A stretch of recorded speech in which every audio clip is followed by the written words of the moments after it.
Olá, todos e todas. Ajeitar minha câmera. Olá a todos e todas. Daniel Carvalho, coordenador do Luto do Homem. A gente aqui em mais um vídeo dessa série que a gente está fazendo, uma conversa sobre e sempre trazendo algum assunto relacionado a esse universo do luto e das masculinidades em geral, né? Assuntos que às vezes atravessam e são importantes também da gente discutir. O assunto de hoje, o tema de hoje ele é bem importante, né? Mas antes eu queria falar com vocês um pouquinho sobre esse projeto. Né? A gente está agora produzindo esse conteúdo para o nosso canal do YouTube. Então é importante você acessar o canal, seguir, enfim, colocar o tal do sininho, essas coisas, para você receber as notificações de sempre quando tiver algum conteúdo. Né? A gente está produzindo na medida em que é possível para a gente produzir, né? Então a regularidade ainda é uma questão. Mas, e falar também um pouquinho do projeto. O Luto do Homem é um projeto de acolhimento a homens enlutados, é um projeto que acolhe o luto masculino na sua diversidade, tanto na diversidade masculina quanto na diversidade do luto. Quem quiser saber um pouquinho mais, entra no site lutodohomem.com, né? E lá tem todas as informações, inclusive para os encontros que são gratuitos. E a partir da pandemia de Covid-19, não sei quando você vai estar assistindo esse vídeo, mas a partir da pandemia de Covid-19, esses encontros também passaram a ser online, atendendo e acolhendo homens de todo o Brasil. Então, quem quiser entrar no site lutodomem.com ou segue a gente nas redes sociais, todas elas, mas principalmente no Instagram, Luto do Homem. O tema de hoje é um tema muito importante, assim, muito bacana e com uma pessoa muito especial, né? O tema de hoje a gente vai trazer aqui a questão das vulnerabilidades masculinas, mas com um olhar um pouquinho mais específico, um pouquinho mais cuidadoso para uma dessas vulnerabilidades, que é a questão do suicídio, né? Então é importante a gente discutir um pouco sobre o suicídio e como ele afeta não só, claro que a gente vai ter um olhar um pouco mais voltado para a questão masculina, mas também para a sociedade de uma maneira geral, né? O suicídio ele é uma questão que afeta a todo mundo, né? Então, para a gente falar um pouquinho sobre isso hoje, está aqui com a gente, né, uma querida amiga, a Luciana Rocha, psicóloga, psicóloga clínica especialista na questão do suicídio e no luto, né? Então, Lu, muito bem-vinda, muito obrigado pelo convite. Eu queria só fazer uma ressalva, só para o público saber dessa curiosidade. A gente já gravou essa conversa e deu errado aqui, alguma questão tecnológica deu errado, e a gente está regravando ela, mas como a Lu disse, uma vez não foi suficiente, né? Então a gente está gravando pela segunda vez, o que é um grande prazer para mim, tá? Então, Lu, fala um pouquinho de você, fala um pouquinho da tua experiência, enfim, se apresenta. Tá, joia. Ô, Dani, primeiro dizer que é uma alegria estar aqui com você novamente, né? Novamente, porque a gente gravou e realmente deu esse imprevisto. Mas você falando até me veio na cabeça aqui, né? Assim, justamente, né? Não deixa de ser interessante também, justamente, né? No, nesse assunto que é um tabu, né? Que é o suicídio, não ter, vamos dizer, né, dado para a gente postar nossa primeira conversa, né? Assim, como que é Aham. difícil realmente a gente conseguir falar, né, sobre esse tema, mesmo quando a gente quer, né? Então, mas para mim é uma alegria estar aqui, né? Realmente eu acho que uma conversa só não foi suficiente, né? É sempre muito bom estar conversando com você. Você é uma pessoa que eu admiro muito, que eu acho que tem uma energia muito boa e um projeto lindo, né? Eu acho que é muito necessário a gente estar falando, né, sobre algumas vulnerabilidades masculinas e que muitas vezes, né, elas vão sendo deixadas de lado, na maioria das vezes. Então, você criar esse espaço para que a gente fale sobre, né, não só o luto do homem, mas algumas outras questões que abordam esse universo masculino, é muito bom, é muito bonito, e eu fico muito feliz mesmo de estar participando com você, né, desse projeto.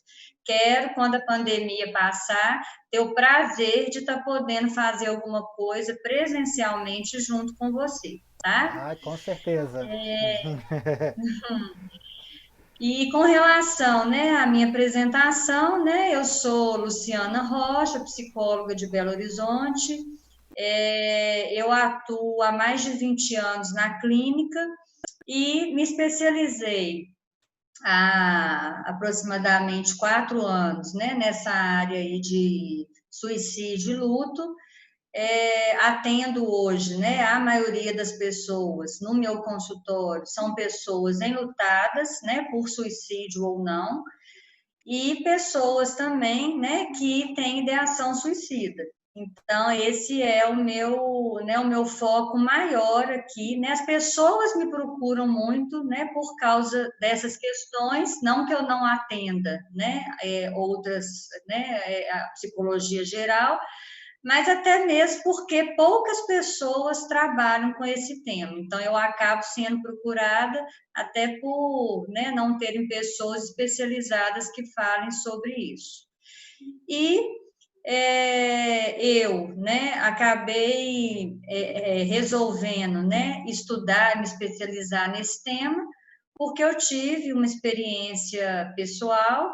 Eu perdi o meu marido por suicídio, e, né, foi uma experiência muito difícil, e justamente por eu, que já era psicóloga há tantos anos, não saber nada sobre o assunto, e por o pouco que eu sabia, ser informações do senso comum, que eram informações completamente erradas, eu resolvi que eu queria entender, né, esse assunto, não só para que eu pudesse, de certa forma, é, ter né, um entendimento e talvez uma aceitação maior, mas como também para poder acolher e ajudar outras pessoas na mesma situação, não só na minha, como sobrevivente, né, que a gente chama de sobrevivente, alguém que perdeu uma pessoa por suicídio, mas também para ajudar uma pessoa,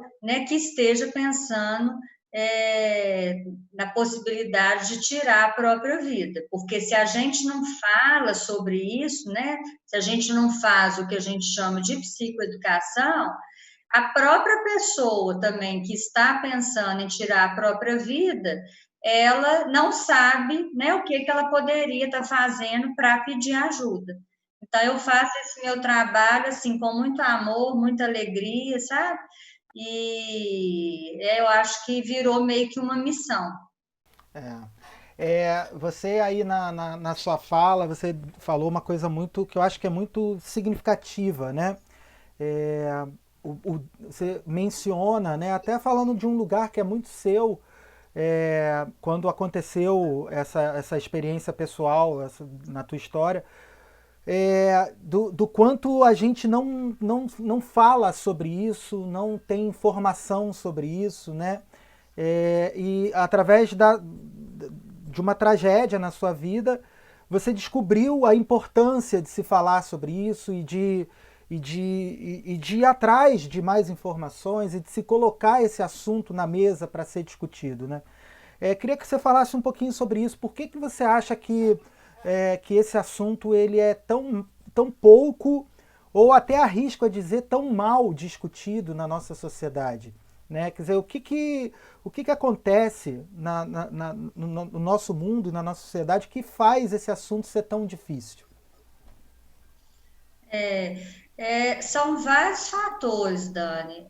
O primeiro, eu acho que é o próprio preconceito, Sim. porque se as pessoas, né, já têm uma dificuldade tremenda, principalmente no Ocidente, de falarem sobre morte, né?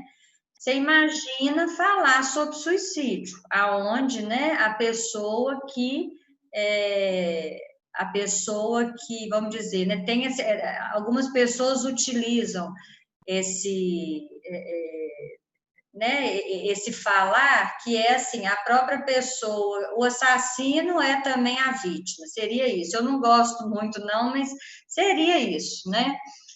Então, o que que acontece? Se as pessoas, né, já tenham dificuldade realmente em tratarem, né, vamos dizer, de doenças crônicas, de falarem sobre a sua finitude, se as pessoas têm dificuldade em trabalharem os seus lutos, né, porque o luto também, né, é uma questão onde ninguém sabe muito bem o que faz, né? Será que eu falo, não falo, eu posso rir, eu só posso chorar, ou o que é certo, o que é errado?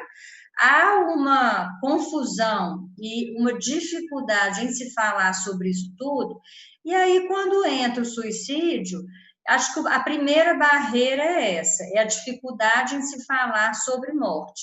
Quanto mais uma morte, aonde né, as pessoas entendem que é mais incompreensível ainda uma pessoa tomar essa atitude, né? Isso pelo senso comum. Então, esse seria, acho que, o primeiro ponto, né? O segundo ponto seria em função, né, do que a gente chama de efeito contágio ou efeito Werther, que seria o fato de que falar sobre um suicídio estaria estimulando outros, né? Mas, na verdade, a gente sabe que não funciona bem assim. Né? Na verdade, um suicídio, ele funciona como efeito contágio se esse suicídio for descrito e falado de forma irresponsável. E também se atingir pessoas que já estão muito vulneráveis e pensando em tirar a própria vida. Então, é claro que, quando morre alguém por suicídio, primeiro, o que a gente não deve fazer? A gente não deve falar a forma como a pessoa morreu, a gente não deve, muitas vezes, falar o local, principalmente se for um local público. A gente também não deve glamourizar a situação, que acontece, infelizmente, às vezes nos casos de pessoas famosas.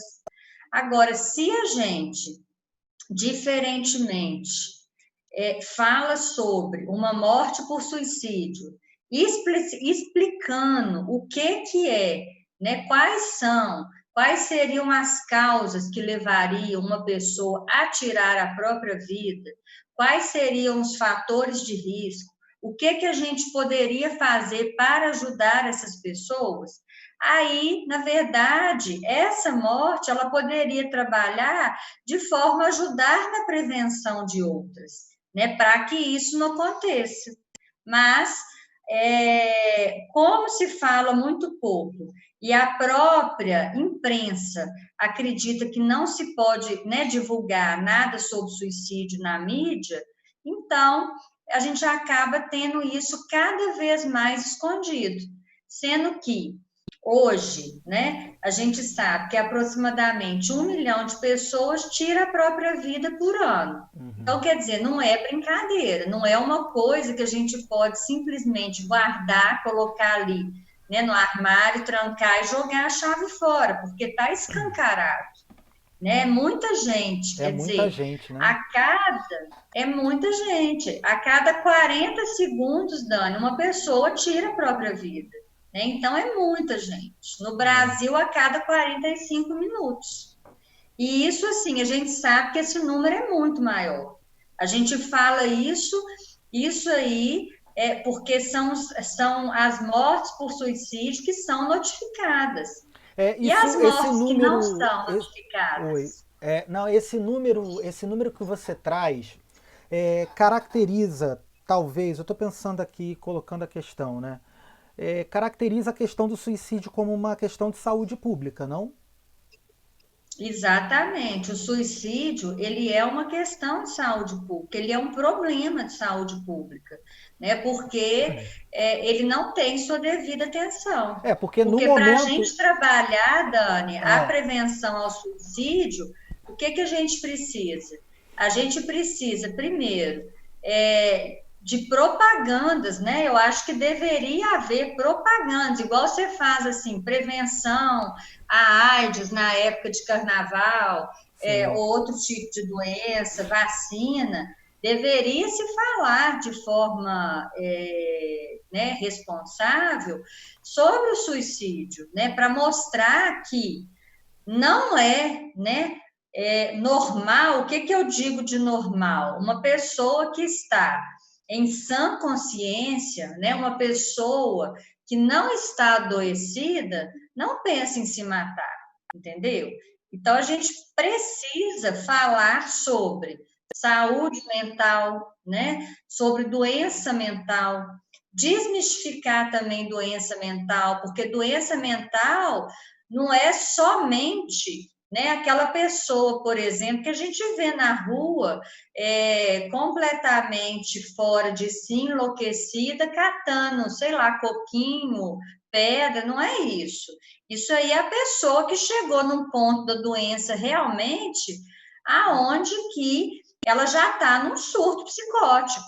Só que a gente tem infinitas doenças psiquiátricas aonde nós, pessoas comuns, estamos totalmente suscetíveis a termos essas doenças, como, por exemplo, a depressão, que é muito comum, né? A gente ter depressão e precisa de tratamento psiquiátrico e psicológico. E aí, quando eu falo da depressão, por exemplo, por que que eu falo dela? Porque 70% das pessoas que tiram a própria vida têm depressão. Então, ela é a doença que mais acomete as pessoas que cometem o suicídio. E se tratada, ela pode sim evitar que a pessoa tire a própria vida.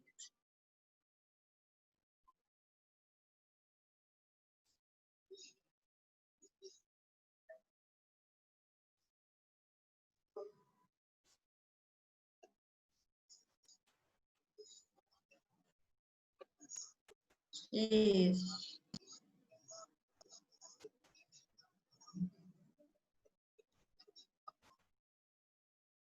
isso.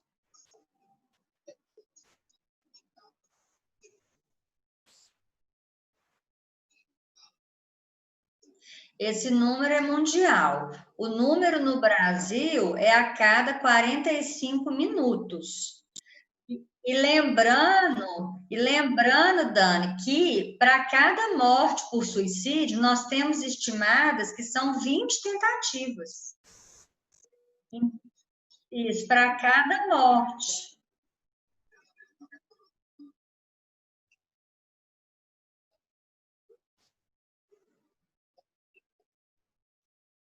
E com isso. A cada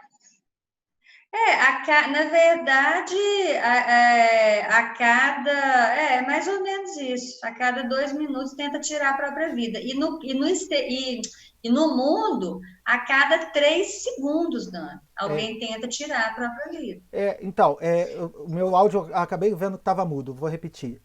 O, o que eu trago é o seguinte: no mundo, a cada 40 segundos, uma pessoa consegue tirar a própria vida, e a cada 3 segundos, uma pessoa tenta tirar a própria vida. No Brasil, isso deve girar aí.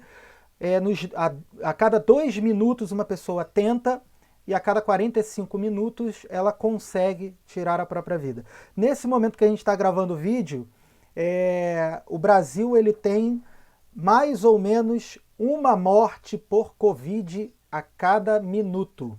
Tá? Então, a cada minuto a gente tem uma morte por Covid-19.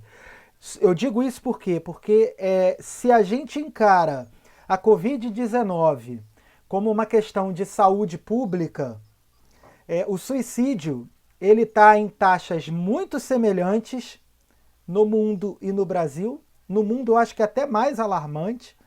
E a gente por que a gente não encara o suicídio como uma questão de saúde pública, então? Por que a gente permite ainda que esse tabu gigantesco que o suicídio que é construído historicamente na nossa sociedade, impeça a gente de ver o suicídio como uma questão de saúde pública, né?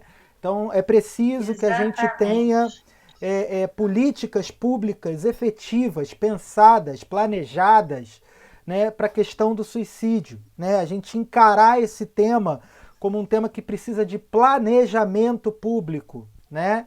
Então, isso é uma questão que eu queria trazer. Uma segunda questão que tem a ver com o que você disse por último e agora é sobre a associação do suicídio com outras questões, né? Você trouxe a depressão, por exemplo, né? Em um número que eu não sabia, e eu não lembro de você. Se você falou, a minha cabeça esvaiu da última vez que a gente gravou, né? Que é de 70% de casos de pessoas que se suicidam, efetivamente se suicidam, 70% dessas pessoas tinham depressão, né?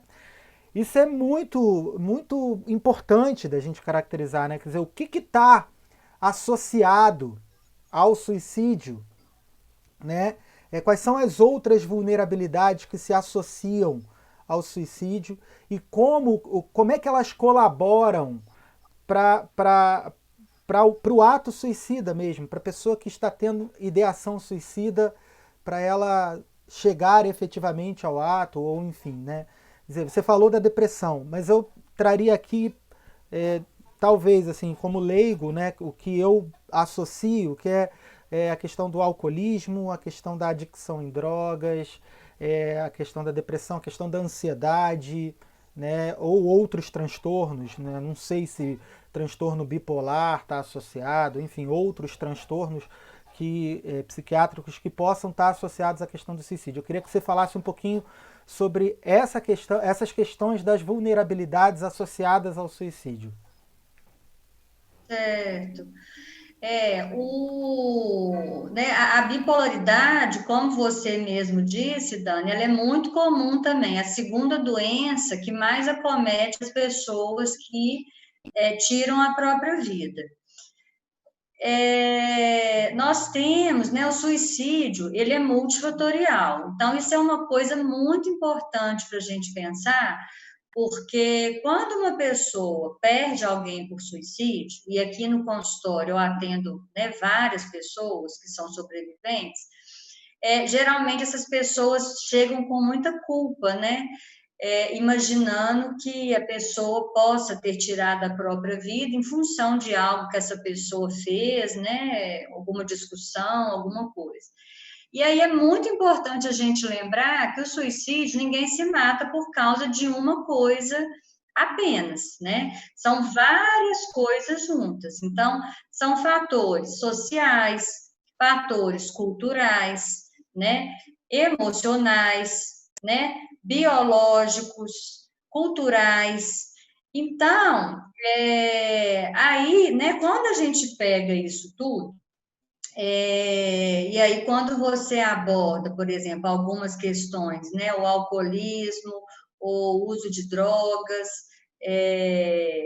né, impulsividade, nós temos, assim, várias coisas que são fatores de risco e que aí, né, a gente já levando, né, um pouco aí para né, pro sexo masculino, a gente sabe que os homens, eles acabam ficando mais vulneráveis com relação ao suicídio, justamente por causa dos traços culturais, né, que ainda, né, são muito presentes na sociedade.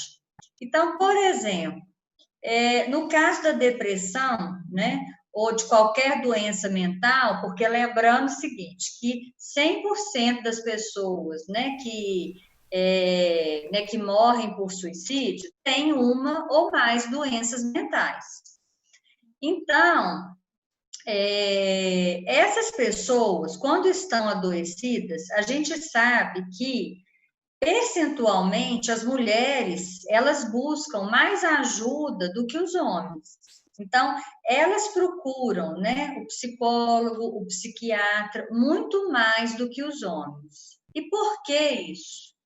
Porque a sociedade, né, ela traz aquela ideia de que a mulher pode se demonstrar sensível, mais fragilizada, né? Reconhecer mais as suas dificuldades. E no caso do homem, o homem vem muito com aquela carga de cobrança mesmo, de que o homem tem que dar conta, né? O homem tem que ser forte. Pedir ajuda é quase que sinônimo de dizer que ele fracassou, né? Como se ele tivesse que dar conta de tudo. E aí, por conta disso, né? Infelizmente, os homens acabam não buscando ajuda, né? E ficam adoecidos. E aí podem chegar num nível de solidão, porque a mulher também, ela tem uma rede de apoio maior do que a dos homens. Então as mulheres conversam mais entre elas sobre assuntos, vamos dizer, mais íntimos, né? Choram mais, enquanto os homens, né, quando encontram seus amigos, por exemplo, na maioria das vezes não dividem as suas angústias, suas tristezas. E com isso os homens têm hoje, né? A gente sabe que os homens têm um percentual aí, né? Uma quantidade de suicídio 4 vezes maior do que as mulheres. Embora as mulheres tentem mais o suicídio, mas os homens, eles morrem mais por suicídio 4 vezes, quer dizer, é muito, o número é muito maior, justamente por eles não se tratarem. Então, quando a gente fala, inclusive, assim, a gente vê muita gente falando que o suicídio seria 100% prevenível e tal, eu até não concordo com isso e não acho certo, eu acho até que isso causa um desconforto muito grande para quem perdeu alguém por suicídio. Então, assim, eu digo que isso não é verdade, porque ele seria prevenível a partir do momento que não houvesse essa cultura que influencia no fato de principalmente os homens não buscarem ajuda, e também se houvesse a psicoeducação, que isso aí é uma função, eu falo que de todos, mas principalmente, realmente, né, do governo em estar fazendo esse trabalho, para que tanto a pessoa que precisa de ajuda quanto aquela que está próxima possa identificar fatores que realmente possam estar dando alerta que essa pessoa está precisando de ajuda, né? Então, assim, eu vejo, a gente, né, tem esse mito de que a mulher é o sexo frágil, mas eu te confesso, sabe, que eu acho que os homens estão sofrendo muito justamente por eles não estarem podendo, né, falar sobre as suas fragilidades. Né? Por que, que o homem tem que dar conta de tudo? Né? Por que, que o homem tem que ser provedor? Né? Porque um fator, por exemplo, que a gente sabe que é um dos fatores, não é o fator, mas que também causa, que pesa também, né? No fato de um homem, por exemplo, pensar em suicídio, é o fator financeiro. Né? A pessoa às vezes está desempregada, né? Sem condições ali de colocar né, o pão dentro de casa, e aí ela acaba entrando numa depressão, ou ela também entra numa depressão, e aí ela vai buscar uma forma, o que é que na sociedade é aceito para o homem? Vou beber, o homem que bebe é o fodão, né? Tem gente que pode achar isso, beber, né? Então, ao invés de procurar um tratamento que realmente vá cuidar, né, da sua saúde mental integral, vai buscar uma fuga, já que ele não pode falar sobre isso, vai buscar na bebida ou na droga. E aí, isso sim pode ser um gatilho. É, é muito interessante você trazer isso, porque a gente está vivendo um momento histórico, né, que é muito favorável para esse tipo de situação e para esse tipo de vulnerabilidade, né? Momento de crise econômica, em que muitas pessoas vão perder, muitos homens, aqui para falar especificamente da masculinidade, esse lugar do provedor vai ser colocado muito em questão agora, né? Muitos homens vão perder suas fontes de renda, seus empregos, seus negócios. Né? Bom, o pessoal já sabe, eu sou historiador, sou professor de história, historiador, e nesses momentos eu sempre lembro, né, da crise de 29, uma coisa que a gente fala muito em sala de aula, né? A crise de 1929, com a quebra da Bolsa de Nova York, trouxe uma questão muito relacionada ao suicídio, né?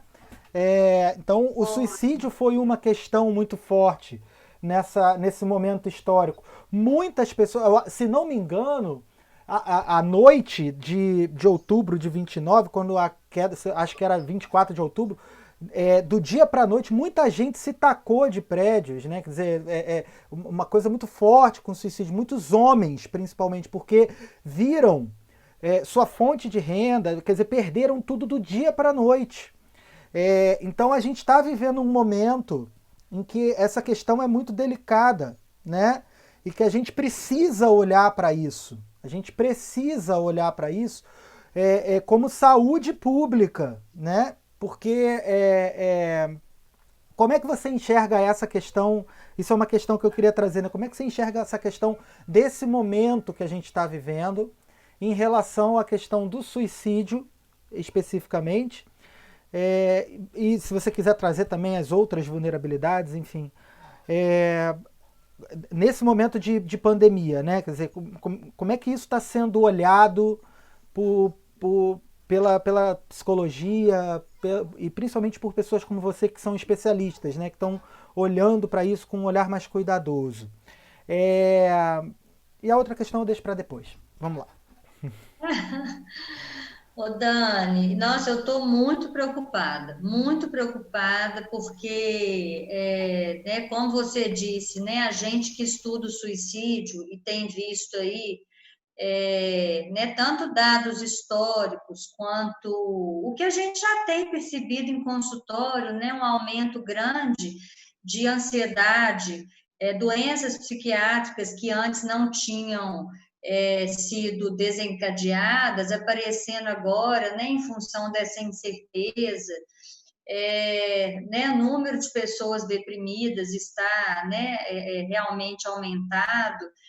E essa pandemia, né, a gente tem um fator grave que é justamente para a saúde mental, né? Isso é o mais grave. É justamente o fato de que a melhor forma, né, da gente conter o contágio é o isolamento, né? O isolamento que a gente fala, isolamento social. Eu tenho até falado muito, sabe, sobre isso, e dito assim, gente, não precisa ser isolamento social, né? Pode ser isolamento físico, mas assim, né, façam videochamadas, conversem com outras pessoas, né? Aqui em Belo Horizonte, por exemplo, agora, né, que já vão fazer aí, acho que quase 90 dias, e aqui, né, assim, a situação ainda está, né, assim, espero que continue, mas está, né, assim, bem melhor do que muitas capitais. Eu tenho até sugerido para pessoas que estão realmente, assim, já entrando em crise, eu falo, gente, põe uma máscara e anda em volta do seu quarteirão, faz alguma coisa, porque as pessoas não estão dando conta, né? Tá muito difícil. E aí, tem um agravante que é o seguinte: a gente tem aí em diversos estudos que dizem que nesses momentos de crise, que muitas vezes as pessoas até se unem, né, em torno de né, dessa comoção, né, desse momento difícil, e que realmente, pós-pandemia, né, é que a coisa se agrava. Então, o que a gente tem observado é o seguinte: no início da pandemia, até mesmo porque, né, ninguém sabia e continua não sabendo, né, até quando isso vai se perdurar. Então, no início, parece que as pessoas se unem mais em função de um bem comum, né? Como se fosse assim, não, vamos nos unir, a gente tem que pensar no outro, e aí até no início não tem um aumento, né, no número de suicídios. Mas com o passar aí dos meses, né, a gente vai vendo que vai ficando mais difícil, né, das pessoas lidarem com esses isolamentos, a preocupação muito grande com o fator econômico, é claro, né? Aqui em Belo Horizonte, por exemplo, perto da minha casa, do meu consultório, assim, inúmeras coisas que já fecharam, que eu já vi, assim, loja, né? As pessoas realmente estão tendo que fechar. E as despesas, muitas vezes, né, sem diminuir. Então, tem esse fator econômico e outro agravante, Dani, também as pessoas estão bebendo mais, as pessoas estando em casa, né, nessa tensão, embora eu gosto de falar aqui que nós temos aí muitos psiquiatras e muitos psicólogos continuando a atender, seja online ou seja presencialmente. Eu, por exemplo, eu não parei de atender nenhum dia. Eu Aham. continuei atendendo no início da pandemia, quase que só online, e hoje eu já estou atendendo muita gente, assim, estou atendendo até mais presencialmente, alguns online, mas com toda a segurança, com distanciamento, janela aberta, né? Álcool gel para todo lado. Mas o que eu quero dizer com isso é o seguinte, que é importante que as pessoas saibam que elas têm aonde estarem procurando ajuda, sim. Né? A gente tem aí o CVV também, que está acolhendo, né? Que é no 188. Lembrando que o trabalho do CVV, que é o Centro de Valorização da Vida, né? Para quem não conhece, 24 horas, ligação gratuita. Agora, o CVV, ele não substitui um tratamento, obviamente, psicológico e psiquiátrico. É um acolhimento que é feito por pessoas que são preparadas para escutarem outras pessoas em momentos fragilizados, né? Então, mas é uma ferramenta que nós temos hoje, é só buscar na internet várias pessoas também atendendo gratuitamente online, né? Nós temos, inclusive, o mapa da Eu saúde botei aqui na mental. tela, Lu, o site do CVV para a galera ver enquanto você fala, né?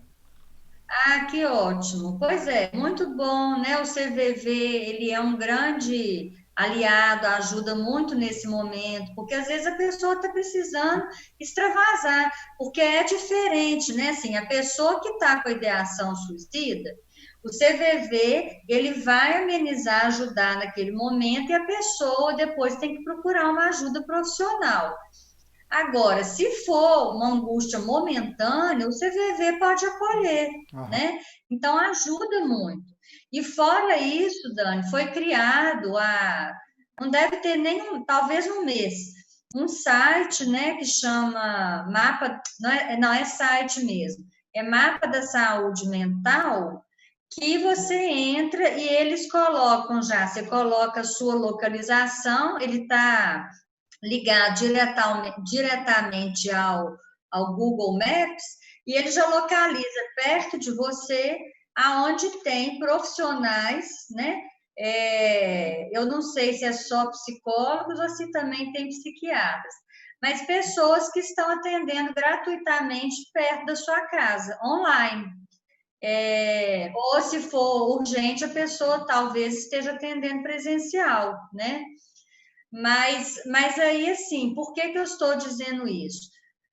Porque as pessoas muitas vezes estão com medo, né, de saírem por conta do Covid, é claro, está todo mundo com medo mesmo, mas assim, de buscarem um tratamento, ou até mesmo de continuarem no tratamento que elas já fazem.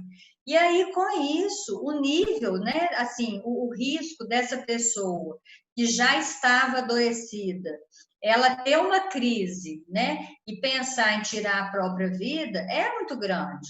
Porque se uma pessoa, por exemplo, ela é medicada, e ela para de ir no psiquiatra porque está com medo da contaminação pelo Covid, né? Ela acaba que perde esse, vamos dizer, esse controle, esse tratamento e pode sim desencadear numa crise que pode levar, né, ao suicídio. Então, as pessoas têm que continuar seus tratamentos, por isso que eu estou colocando isso aqui. E a nossa preocupação também é muito grande no pós-pandemia, porque assim como, né, por exemplo, num luto, né, que no início fica todo mundo muito junto e depois é muito comum, né, as pessoas retomam suas vidas, a gente não sabe como vai ser a vida, né, no que as pessoas têm dito, como que vai ser o novo normal. Nós não sabemos como vai ser. Porém, quando a coisa se abrir, né, aí sim as pessoas vão se deparar, abriu, e aí? Agora eu faço o quê? Ficou todo mundo muito recluso, né? Teve a sua rotina alterada. Então, agora que abriu, muitos não têm mais seu trabalho, não têm sua loja, e aí? O que que eu vou fazer? Né? E aí sim esse desespero vai vir de uma forma muito maior. Então, a importância da gente estar fazendo esse acompanhamento e esse tratamento durante a pandemia. E se precisar, né, se a coisa se agravar apenas pós-pandemia, tem que buscar ajuda. E aí eu falo principalmente para os homens, Dani, porque Aham. não tem isso de que tem que ser o fortão, tem que ser o machão, tem que dar conta de tudo.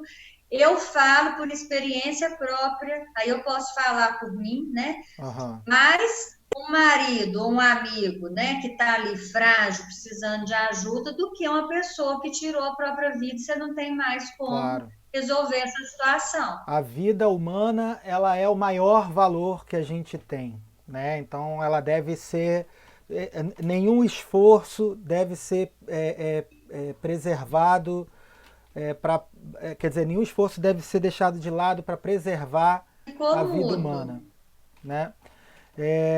Eu queria trazer aqui uma questão que você trouxe um pouco lá atrás, mas que eu acho que é importante da gente falar, né? E resgatar para eu fazer a minha próxima questão.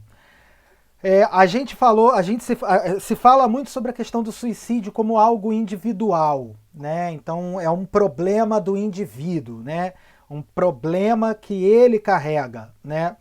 E a gente enxerga muito pouco, né? Eu acho que talvez seja uma batalha que a gente tem como sociedade de enxergar o suicídio, né? A gente falou da questão da política pública e isso bate na questão do suicídio como uma questão social, né?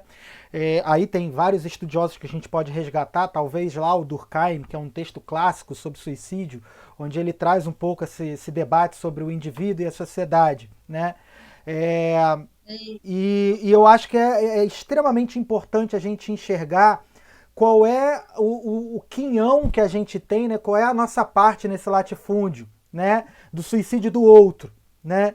Quer dizer, como é que a gente contribui como membro e parte de uma sociedade, como é que a gente contribui para que o suicídio continue sendo uma questão tão determinante na nossa sociedade, né? Então fica aí esse debate entre o indivíduo e a sociedade, que é um debate já velho, antigo, mas que eu acho que é interessante da gente sempre resgatar, né? E em particular, olhando para a questão masculina, né?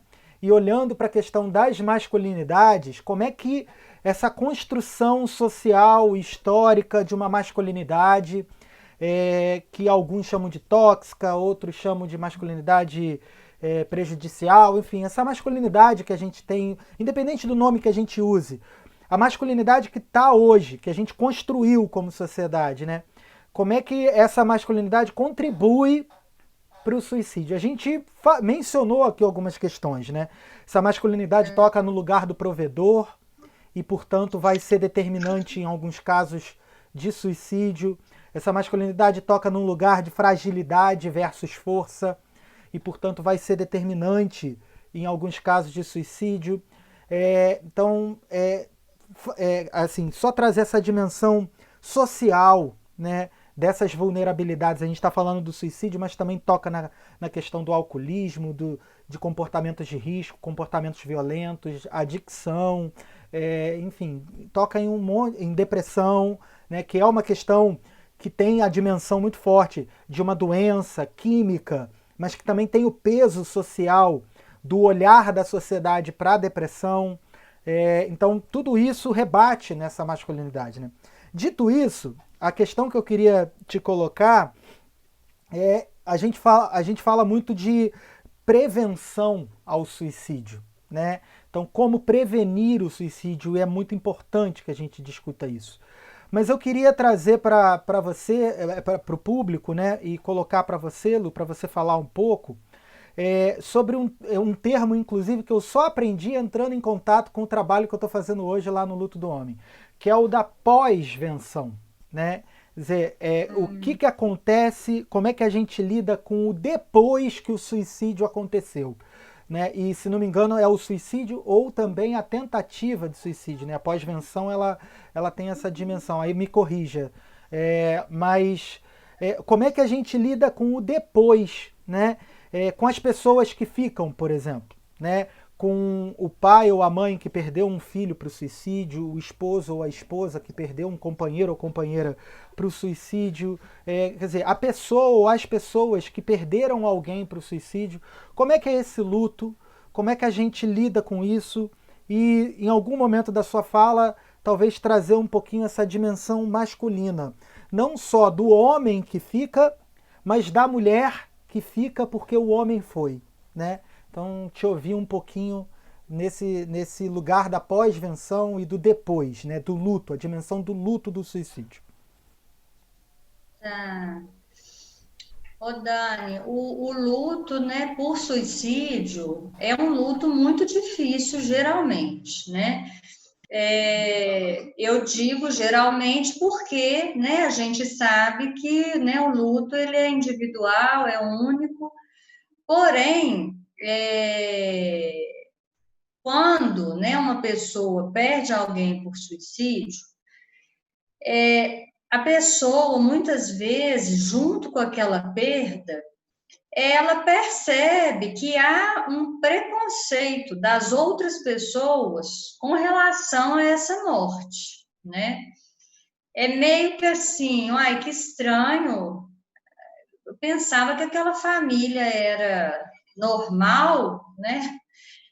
E então uma pessoa tirou a própria vida lá. Então, o que eu pensava como se fosse assim, é uma família, então tem alguma coisa errada, vamos dizer, né? E aí fica assim, meu primeiro recado é o seguinte, a família, né, que perde alguém por suicídio, ela não tem nada, absolutamente nada diferente das outras famílias, né? É uma família como outra qualquer, que pode ter, né, dependendo da família, problemas, né, mais graves ou menos graves. Mas isso não é um determinante, né, para que você, por exemplo, tenha perdido alguém por suicídio. Uma característica muito comum. Você imagina, o enlutado por suicídio, na sua própria dor, ele ter vergonha, né, de falar que perdeu aquela pessoa por suicídio. Eu atendo aqui no meu consultório várias pessoas que escondem, né, que a morte foi por suicídio. E eu costumo trabalhar com eles aqui justamente para que eles percebam que esconder isso torna o luto deles mais difícil.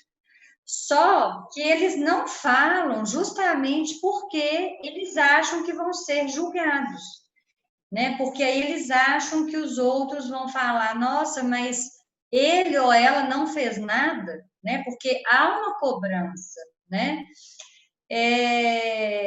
Só que o fato de você ter que viver uma mentira, e que infelizmente acontece com muita gente, torna esse luto mais difícil, porque você não pode falar da sua dor genuína. É muito diferente você falar, sei lá, eu perdi meu marido, né, de um acidente de carro, que assim, e ainda fazendo aqui um parênteses, né, que 20% dos acidentes de carro, eles são suicídios disfarçados.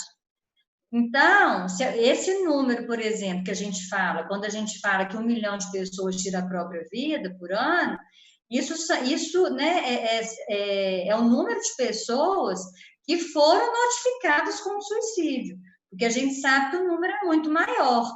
Então, por exemplo, essas mortes por né, acidente de carro, que a gente sabe que foi suicídio, né, porque a gente tem uma ferramenta que a gente chama de autópsia psicológica, que a gente faz depois com as famílias, e aí a gente consegue detectar que foi um suicídio, isso não vai para o né, pro atestado da pessoa, sabe? Então, tem essa questão da vergonha, né, de se falar, da culpa. Muitas vezes tem raiva, né? Tem aquele sentimento assim, mas ela não pensou na gente, não pensou na família, ou ele, né? Como é que fez isso? E aí eu costumo dizer, né, que para mim, mesmo sem estudar o assunto, isso para mim, eu tive uma lucidez muito grande que não sei se me surgiu em função que eu sempre meditei muito, não sei se foi isso, mas assim, para mim não fazia sentido, sabe? Assim, eu sabendo vamos dizer, da minha história, da nossa história, com os meus filhos, com os nossos filhos, eu sabia que meu marido nunca faria algo, né? Para nos, vamos dizer, prejudicar ou sabendo que nos faria tão mal. Isso para mim eu falava, não, eu ainda preciso entender isso melhor, mas eu tenho certeza que, na verdade, ele deve ter pensado que a gente ficaria melhor sem ele. E, realmente, depois estudando, né, eu fui ver que esse é um dos pensamentos da pessoa que tira a própria vida. A pessoa está tão doente e tão desesperançosa e achando que ela não vale nada, né? Se dando tão pouco valor, que ela acha que ela causa mais dor e problema para os outros do que alegria, do que contribui, né? Então, assim, né, apesar de eu ter tido né, essa lucidez e ter tido essa percepção, porque é outra coisa, sabe, Dani, que eu falo? Eu falo assim, a vida, né, que você viveu com a pessoa, e aí a gente pode ampliar, né, seja né, por suicídio ou não, ela vale muito mais, né, do que a morte da pessoa, né? Então, a forma como a pessoa morreu, né, para mim, por exemplo, ela conta muito menos do que, né, o fato da forma como eu vivi, por exemplo, em família com o meu marido. E é isso, por exemplo, isso é uma das coisas, né, que eu procuro trabalhar com as pessoas que eu atendo, né? Porque até mesmo, né, aí assim, colocando, né, por isso que a gente fala que falar sobre a morte, a gente sempre está falando sobre a vida, porque é aquela questão que eu brinco muito aqui, ou às vezes quando eu estou dando alguma aula sobre luto, que eu falo, ó, vai resolver as pendências, resolve o que não está bom aí, porque realmente a gente não sabe o dia de amanhã.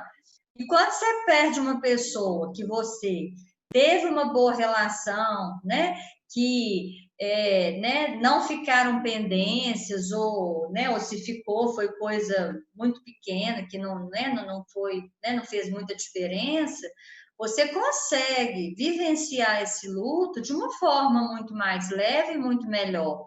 Não que não vai ser sofrido, né? É lógico que eu, por exemplo, eu sofro até hoje. Porém, eu consigo também né, ver a minha vida de uma forma mais ampla. A minha vida não é só, vamos dizer, essa minha perda, né, tão, vamos dizer, tão triste e traumática. A minha vida tem outras coisas também. Isso é uma coisa da minha vida, né? Agora, Dan, no caso assim do homem, né, pegando mais assim o lado masculino, eu penso várias coisas, né? Uma, no caso da pessoa que tira a própria vida, né? Eu vejo assim, essa coisa de, né, do homem achar que tem que ser forte, autossuficiente, não pode chorar, né? Não pode mostrar insegurança, né? Nem fraqueza. Isso pesa muito para o homem, né? E aí eu convido as mulheres que estão assistindo esse vídeo para elas também fazerem uma reflexão da exigência que elas fazem com seus parceiros, né? Porque é muito bonito a gente falar que quer um homem sensível ao nosso lado, mas na hora que esse homem chora, né? E que ele demonstra de fato seus medos, suas fraquezas, ou mesmo que está passando por uma dificuldade financeira, como que a gente vai acolher esse homem? Porque, né, é baseado em quê, né, que o homem tem que dar mais conta do que a gente, né? Porque se lá, aí você, Dani, vai saber muito melhor do que eu, né, assim, historicamente, mas se muito antigamente era o homem, né, que provia e a mulher ficava, né, cuidando da casa, ou isso ou aquilo, dos filhos, hoje a gente vê que a coisa caminhou muito, ainda precisa caminhar mais, mas a gente vê a mulher querendo, né, ter o seu espaço, mas e aí? A gente precisa também dar espaço para o homem demonstrar a sua fragilidade. Essa Então é é uma uma coisa discussão que assim. atinge a sociedade toda, né? Quer dizer, e é uma implicação social isso, né? Quer dizer, rever a masculinidade que a gente critica e que obviamente hoje eu vejo isso de forma muito positiva e otimista, a gente já consegue enxergar que a masculinidade é algo muito prejudicial, não só para as mulheres, vocês mulheres vêm trazendo essa discussão para falar da forma mais recente possível, desde o século XIX, né? É, então, claro que é bem mais tempo, mas assim, do século XIX de forma bem sistemática, né? E empurrando a gente, que é homem, para essa discussão também. Então, a gente, nesse momento, a gente enxerga que a masculinidade é algo muito prejudicial socialmente, não só individualmente, né? Então, o que você traz é muito importante, porque isso é uma discussão que implica a sociedade como um todo, né? Então, é importante que a gente construa, eu falo muito isso sempre nas minhas falas, que a gente construa espaços na nossa sociedade para que as pessoas, e aí os homens também, dentro da sua especificidade, mas que, para falar da masculinidade especificamente, né, para que os homens possam ser quem eles são, né, e que eles possam, no momento de fragilidade, serem frágeis, mas no momento de fortaleza, serem fortes, no momento de dor, eles possam sentir essa dor, mas no momento em que eles se colocam no lugar de alguém que cuida, que eles possam cuidar, mas que é sempre uma coisa muito dialética, sabe? Não é possível cuidar sem ser cuidado. Não é possível sentir dor sem ser forte, e não é possível ser forte sem sentir dor, né? Então é sempre o que o Colin Parkes fala, né? É sempre uma moeda, ela tem dois lados, né? Então a dor, o sofrimento vem com amor, o amor vem com dor e com sofrimento, né? Então, para tudo na vida é isso, parece que há uma dimensão de duplicidade na vida, né? Sístole, diástole, cara ou coroa, enfim, a vida ela parece ter alguma coisa que gira em torno do número 2. Então o que você traz é muito importante, assim, que a gente construa, que homens sejam implicados e responsabilizados pela sua transformação como homens, mas que a sociedade, de uma maneira geral, também seja implicada nessa transformação. O homem ele não vai conseguir ser quem a gente quer que ele seja sem ele ter espaço para ele ser, né? E isso implica a gente como sociedade, implica mulheres, implica outros gêneros, implica instituições, implica governos, implica políticas públicas, enfim. O homem, a saúde do homem só é tratada na saúde, né? O homem, durante muito tempo, ele só foi visto pelo olhar da saúde, né? E isso fala muito, porque é preciso a gente olhar esse homem numa dimensão muito mais plural, né? Então é muito importante que você traz. Lu, a gente está chegando no nosso momento final e eu queria abrir aqui para você falar alguma coisa que de repente tenha ficado para trás, ou algo que não foi comentado que você acha importante, ou de repente uma recomendação de leitura de filme, ou de qualquer recomendação que você tenha, ou até de repente uma mensagem final para as pessoas que estão assistindo a gente. Enfim, fica livre aí para você se colocar nesse momento. A joia. Ô, Dani, bom, primeiro, né, eu queria colocar aqui, com relação, né, ao luto do homem sobrevivente por suicídio, né? Como eu disse que, né, o luto por suicídio, muitas vezes, ele é mais complicado, né, do que o luto, vamos dizer, né, no geral. Então, eu queria, assim, né, fazer o convite para que os homens, né, que por acaso tenham perdido alguém por suicídio, que se permitam, né, falar sobre suas vulnerabilidades, sobre suas dores, né, porque o homem já tem uma tendência, né, mesmo no seu luto, de se fechar, né?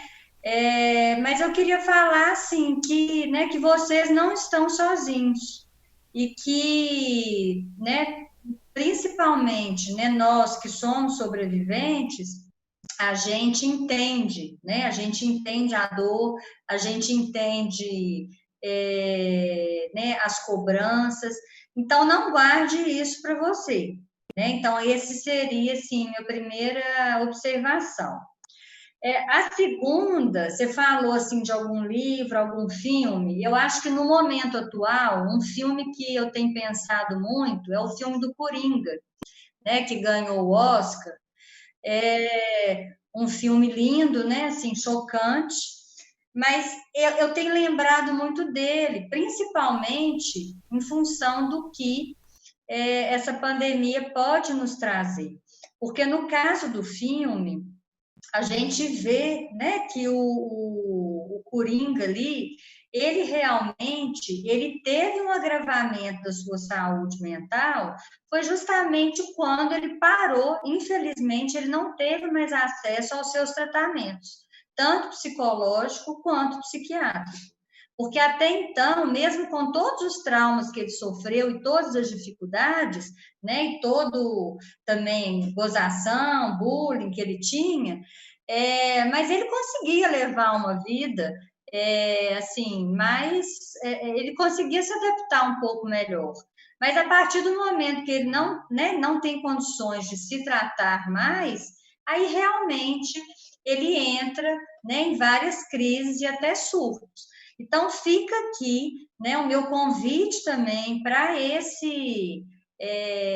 essa reflexão muito importante que a saúde, gente, mental, ela faz parte da saúde integral do todo, que a gente, quando tem um problema no coração, ou uma diabetes, ou no pulmão, a gente toma remédio. Isso não é questão de fraqueza, não é sinal, eu vou esperar aqui, meu coração vai melhorar. Não é assim, né? Ninguém fica esperando o coração melhorar. Então, o cérebro da gente é um órgão como outro qualquer, e ele precisa, muitas vezes, de ser tratado com medicamento, né? E de um acompanhamento também psicológico para ajudar ali naquele processo. Então, eu queria lembrar que não é vergonha nenhuma a gente procurar psiquiatra. Psiquiatra é um médico como outro qualquer que estudou para tratar justamente disfunções no seu cérebro.